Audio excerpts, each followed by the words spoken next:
Bom, então, com relação aos CLPs, vocês já devem ter visto, né, que eles podem ser aplicados em vários cenários, né? Ele foi basicamente concebido para o âmbito industrial, né, para cenários com condições extremas de operação. E aqui é basicamente uma foto resumida, né? Você tem aqui uma unidade de extração de petróleo, pode ter CLPs, sistema de bombeamento também, né? Por que não? Aqui embaixo, onde eu estou passando o mouse em cima, deixa eu botar aqui o laser. Aqui embaixo eu estou passando o mouse em cima aqui com o laser. Você pode ter, no caso também, em siderúrgicas, né? O pessoal faz aquelas peças de ferro, né? Metalúrgicas. Aqui, no canto superior direito, você tem um exemplo, né? Numa moenda, de cana-de-açúcar. Tem as máquinas, né? Que faz a moagem. E em síntese, né, de modo geral, o que a gente pode agregar já é que o CLP, esse carinha aqui que está no meio aqui, que eu estou passando o cursor em cima, né? O CLP, ele vai ser o nosso brinquedo dessa disciplina, né? A gente vai brincar com ele, com lógicas, né? Tipo um videogame, né? A gente vai ficar, só que a gente vai poder abrir ele e ficar programando para fazer atividades. Então, vai ter tarefas e desafios e a gente vai poder separar em grupos depois, né? E o interessante é vocês perceberem é que você tem basicamente umas tarefas para serem feitas, né, em interações com rotinas, colocando variáveis de entrada. As variáveis de entrada podem ser o quê? Podem ser esses push buttons, as chaves push button, que a gente conhece também no âmbito industrial, como botoeiras, certo? Podem ser também sensores, está aqui nessa esteira, a fotossensores, sensores de metais, né? Sensores indutivos, capacitivos. E também a gente vai poder tratar, né, um dispositivo de saída, podem ser motores, aí no caso vão ser, na verdade, os contactores, né, para energizar o motor. Você não vai ligar o CLP diretamente na saída do motor, só se for um motor de passo, um motor DC, né, um motor menorzinho, pode fazer isso, né, dependendo do nível de tensão. Mas se for um motor de 220 volts, o que a gente vai fazer geralmente é energizar as bobinas de um contactor.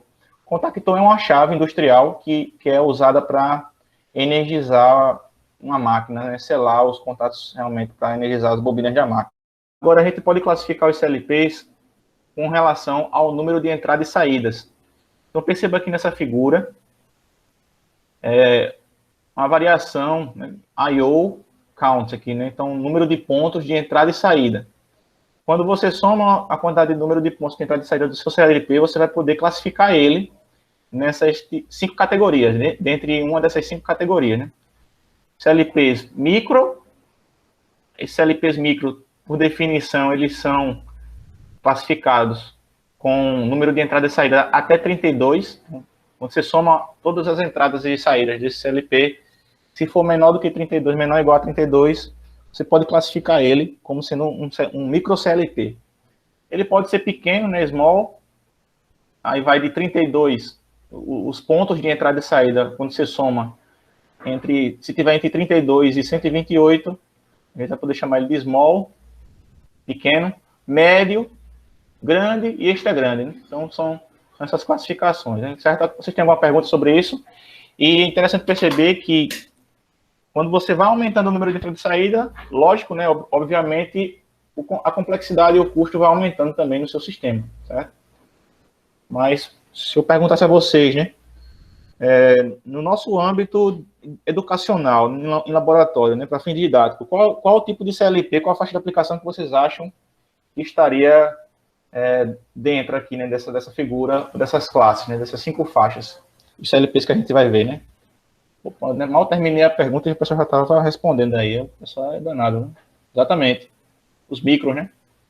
Além dos exemplos que a gente comentou, eu acho que o que vocês já puderam perceber, né, nas fotos da videoaula, os CLPs que a gente comentou, basicamente todos eles entram nessa categoria aqui de micro, né? Tem um que a gente vai falar mais na frente, que aí eu vou passar uma atividade, né, para vocês fazerem a leitura do número de entradas e saídas. Aí vocês vão perceber que tem uns aqui que a gente tem em laboratório, a grande maioria é micro mesmo. mas a gente vai ter alguns exemplos que ele chega tipo ao número de 40, número de entradas e saídas. Então, se é 40 maior que 32, ele já entra aqui nessa escala de pequeno, beleza? Mas realmente está correto, a maioria dos CLTs que a gente estuda em laboratório, em âmbito educacional, é micro, né? E aí, basicamente, vamos fazer uma reflexão, né? Diagramas a relés, que é usado para fazer aqueles acionamentos com fiação. Diagramas a ladder, a lógica ladder, que é basicamente pegar essa lógica do diagramas com fios a relés e embarcar dentro do CLT. Como é que está essa essência, né? Então, basicamente, era isso, né? Só revisando, né? Que toda a lógica ladder que se utilizava baseada em circuitos lógicos, né? Eram contatos bem definidos, discretos, né? Abrir e fechar, de acordo com uma rotina do problema industrial. Aí o pessoal fazia lá o circuito a relé, com fiações, energizando os contactores de relés para controlar um grupo de máquinas, né? Quando você tem mais de uma máquina na indústria, a gente chama geralmente de CCM, Central de Comando de Máquinas. Aí, quando a gente tiver a oportunidade de fazer uma visita técnica, a gente vai ver, inclusive lá no laboratório de máquinas elétricas, quem já viu, lá no fundo, no lado esquerdo, você tem um grande painel com vários relés lá, certo? Hoje em dia, aquilo ali poderia ser reduzido de forma considerável, colocando aquela lógica relés dentro dos CLPs, certo? E não só máquinas, né? Também em outros tipos de equipamentos industriais, válvulas, sinalizadores, atuadores de um modo geral na indústria. E a ideia principal, pessoal, é que é muito fácil a interpretação. Vocês vão ver, né? Não estou falando aqui para tentar facilitar nada para vocês, não. É uma das objetivos, né, do professor. Mas vocês vão ver que quando você faz a interpretação de uma lógica ladder, você não tem muita dificuldade. Desculpe, quando você faz uma interpretação de uma lógica relé, com aquela fiação, né, e tal, você não vai ter dificuldade em passar isso para uma lógica ladder. Vocês vão ver isso, a gente vai fazer um exemplo rapidamente. Vocês vão ver que é bem direto, né, a interpretação. Então, perceba aqui, né? Esse aqui, pessoal, é um exemplo de uma solução de um problema na indústria com o diagrama relé, bem básico. Onde você tem aqui uma chave push button, uma botoeira, é tipo aquelas interruptores que você aperta e se tirar o dedo, ele volta para a condição de repouso. Tem uma molinha, certo? E aqui tem duas chaves que a gente pode dizer que caracterizam sensores, né? Ou chaves de interruptores, basicamente, dois estados definidos. Esse aqui seria parecido com aqueles interruptores, a gente poderia emular isso com aqueles interruptores de lâmpadas mesmo, né? Que a gente liga e desliga, né? E essa push button, na casa de vocês aí, poderia ser basicamente aquele botãozinho, né, de uma campainha, né, que você aperta ali e depois ele volta, né. Então pode ser também esse tipo de exemplo. E também de uma CPU, né, do computador, quando você vai ligar a CPU do computador, pode ser desse tipo. E o que você pode perceber aqui que esse diagrama relé é tudo feito com fio, certo? Você tem fio aqui, tem 3 dispositivos de entrada, PB1, LC1 e LC2 são chaves de entrada, e tem um dispositivo de saída, esse PL aqui, basicamente para iluminar um sinalizador. Agora vamos ver o seguinte, quando você pega esse circuito com a lógica relé, certo? Com fiação, como é que seria a lógica ladder? Olha como é que fica a lógica ladder, pessoal. Olha aqui para o meio. Lógica relé, duas chaves aqui em paralelo, e o arranjo paralelo dessas duas chaves insere com a terceira chave. Olha só para os dispositivos de entrada. E olha para a saída, né? A saída é só um circuito isolado aqui. Quando você imagina isso aqui, na lógica a relé, você vai passar basicamente essa mesma ideia para a lógica ladder, né? Dentro do programa. Então, veja aqui, ó, 2 contatos em paralelo e o arranjo paralelo ligado em série. Tá dando para perceber aí, pessoal, que é bem direto, né? É cara crachá. Se você pegou aqui a ideia de uma lógica relé, e fosse um exercício, por exemplo, implemente a solução equivalente em ladder desse diagrama relé, com lógica, com tudo fiação e tal, isso aqui você faria tudo com fios, né? Você pegava isso aqui, só é gravar a sequência aqui de conexões, né? A ideia da lógica. E você poderia passar aqui no meio, ó. Aqui no meio é o diagrama ladder, certo, pessoal? Nos extremos, aqui no lado esquerdo, é basicamente como você conectaria, poderia conectar essas chaves, né, esses dispositivos de entrada, dentro do módulo de entrada do CLP. Isso aqui é físico, conexão física. Aqui no lado esquerdo, conexão física. Aqui no lado direito, é conexão física também. Posso ligar terminal de saída, dispositivo de saída. E aqui no meio é uma conexão de software, né? A nível de programação. Beleza? Então, deixa eu voltar aqui. Só frisando, né? Essa lógica aqui com diagrama relé, tudo isso aqui é físico, a nível de fiação, de hardware, certo? Você faz isso aqui realmente com instrumentos físicos. Agora, quando você pode fazer essa implementação com CLP, você vai pegar essa lógica aqui e vai embarcar dentro da programação do CLP. E aí, pessoal, é só fazer essa lógica lá daqui, né? Você pode ver que é basicamente direto, né?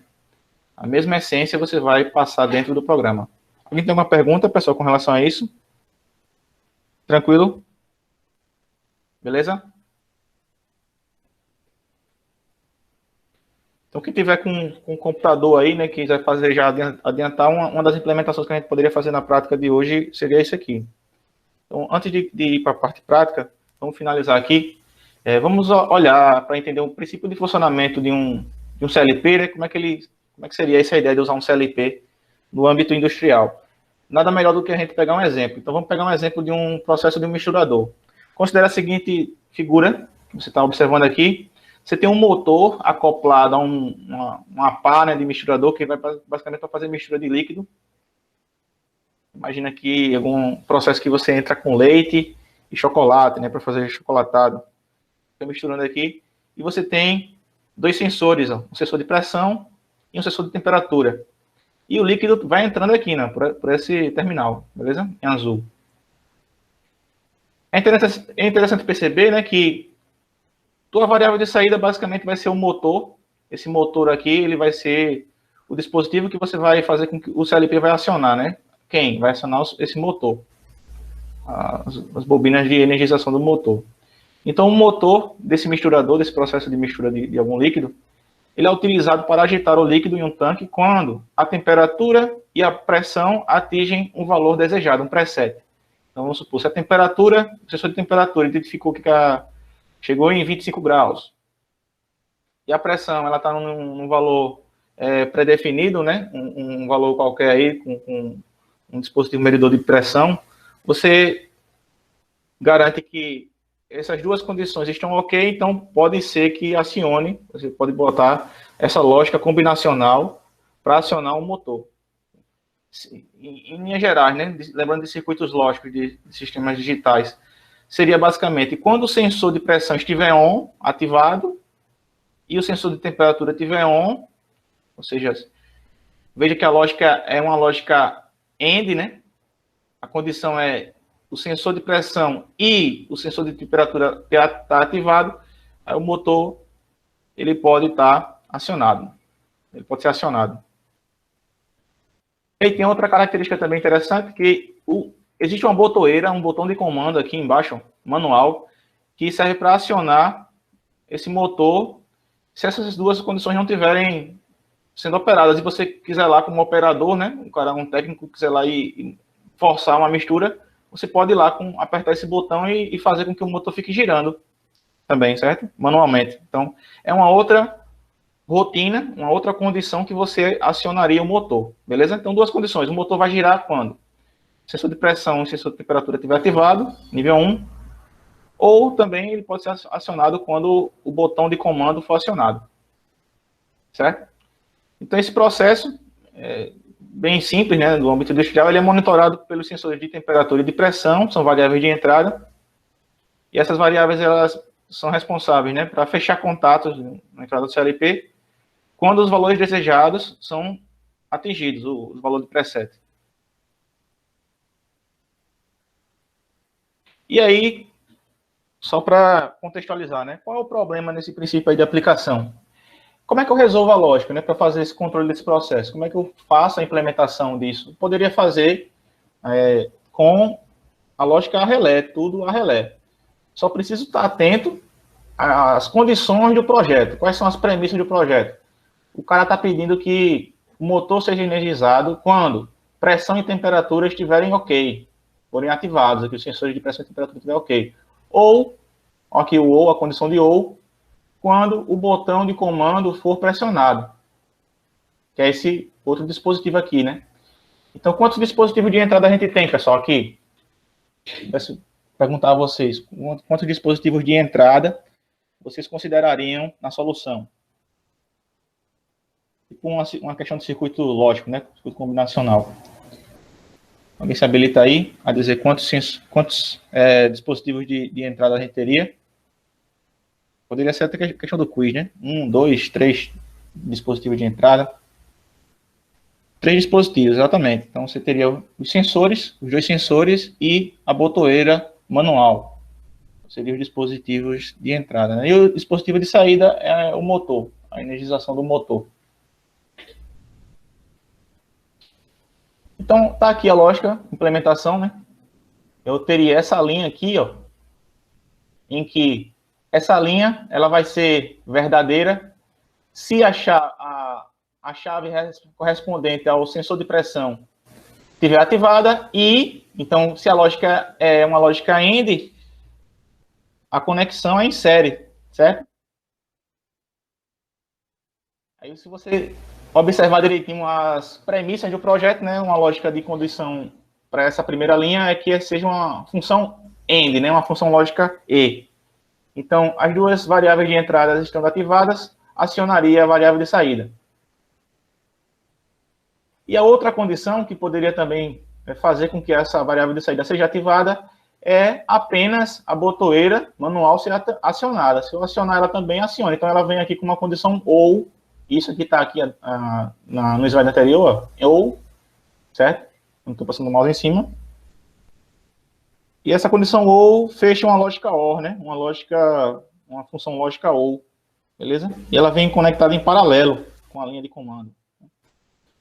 Pronto, isso aqui, do jeito que você está olhando, é uma solução com diagrama relé, se fosse fazer tudo com fiação. E aí, pessoal, para passar isso tudo para a lógica ladder?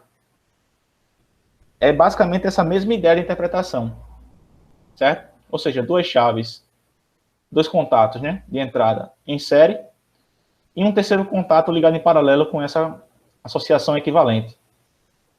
Beleza? Então vamos lá, olhar como é que fica a solução em ladder. Olha aqui, ó, 2 contatos em série, e um terceiro contato que você pode botar essa etiqueta, esse label aqui para acionamento manual.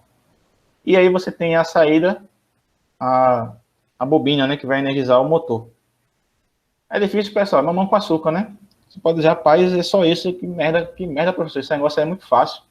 Só que a gente tá fazendo essa base, pessoal, para irmos evoluindo, certo? Ao longo da disciplina e dos desafios.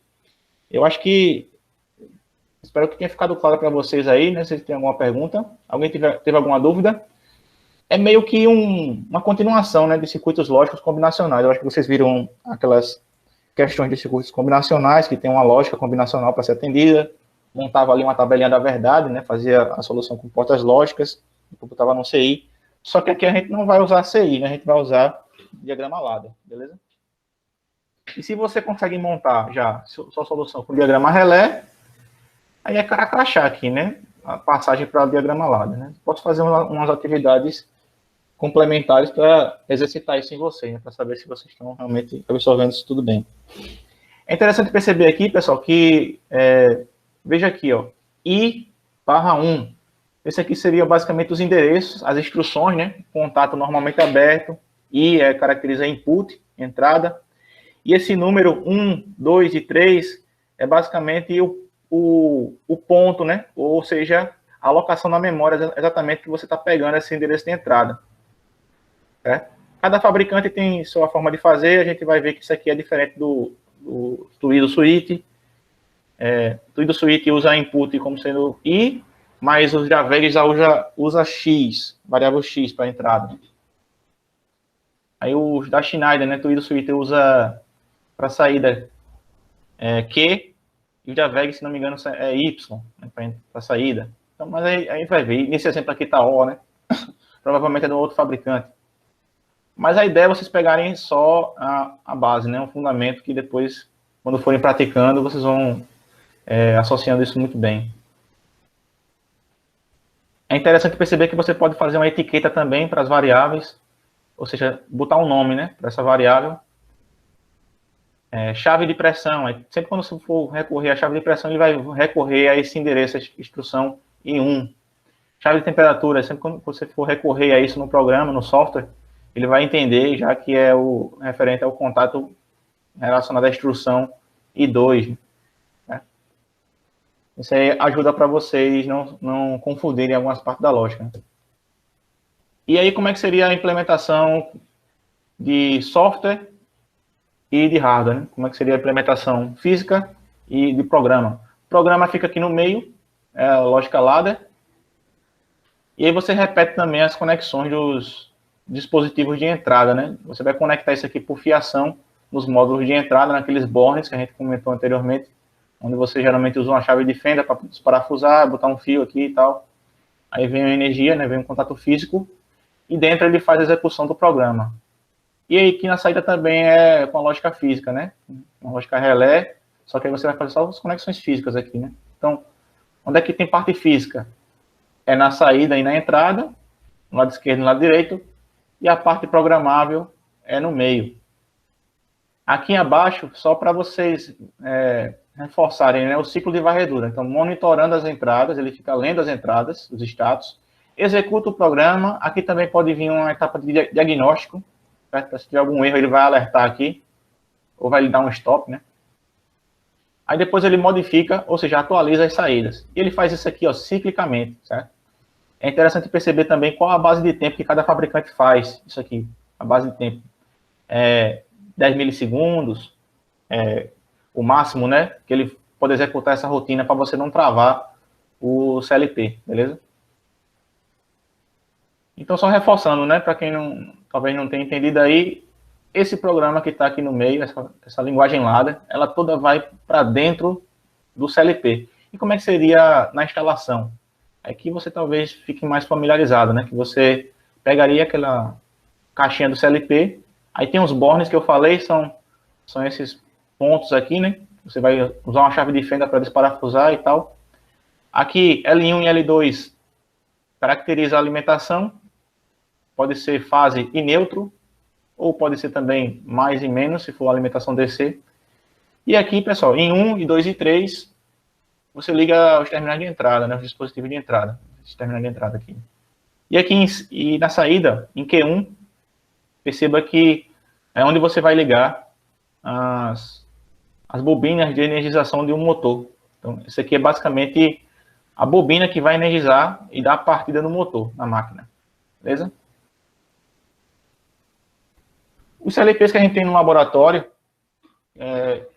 tem esse aqui da Twiddle, modelo da série Twiddle, TWD LCA40DRF, o software que a gente usa para programar e escrever programas aqui dentro desse CLP é o Twiddle Suite, que a gente vai, ao longo do curso, fazer muitas práticas, né, muitas atividadezinhas legais com ele.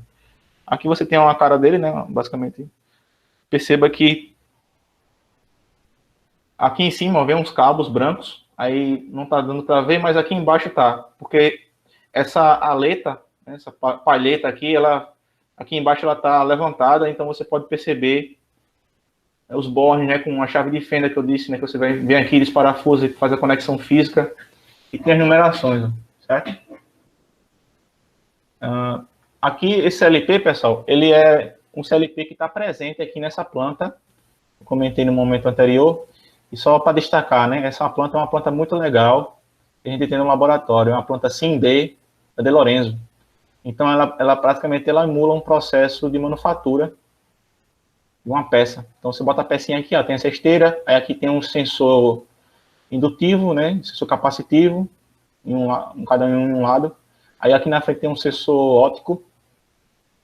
Aí aqui tem uma bandeja de descarte da peça.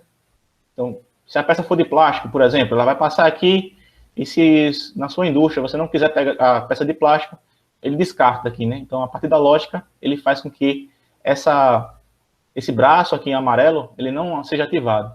Se a peça for de interesse, aí esse braço é acionado, vem para cá, só esperando receber a peça, e depois ele volta para a posição de repouso. Então, ele vem para cá, aí depois tem essa garra, né? Aí leva para a mesa transportadora, aqui emula fazer uma perfuração, depois vem para esse ponto aqui pretinho, onde eu estou botando o mouse em cima. Deixa eu usar o outro cursor. Aqui, onde eu estou com o mouse em cima, nessa parte, é onde ele faz o peso dessa peça, tipo uma célula de carga que vai medir o peso da peça. Se ela for leve, vai ficar para um compartimento. Se for pesada, vai para outro compartimento. Isso aqui é uma lógica que a gente faz bem interessante, né, ao longo do curso. Esse CLP ele não está presente só nesse kit que a gente tem no laboratório. Ele está presente também nesse outro kit. Aí perceba que muda um pouquinho aqui o nome, né? Aqui era CAE 40DRF. Nesse kit aqui da planta SIMB.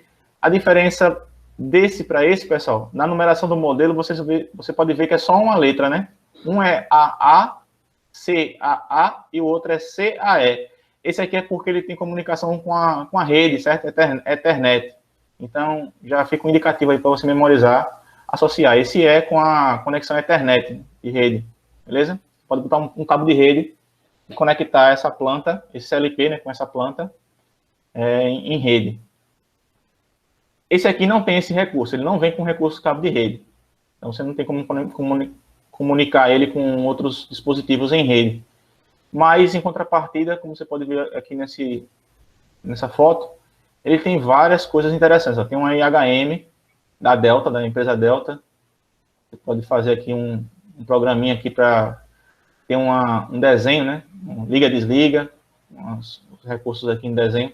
E tem também uma série de bornes já didáticos, né? Para você não gastar tempo fazendo a instalação. Então, só é plugar aqui, tem uns cabos, bem didático mesmo, né? A proposta desse kit é bem didático. E um outro CLP que a gente tem no laboratório é o da VEG, o TPW03, como você pode ver aqui a tatuagem dele, ó, a tatuagem dele aqui em cima. VEG TPW03. Aí você veja aqui, né? Ele é um CLP com modelo 60HRA. Provavelmente você contar aqui o número de entradas e saídas vai dar 60, certo?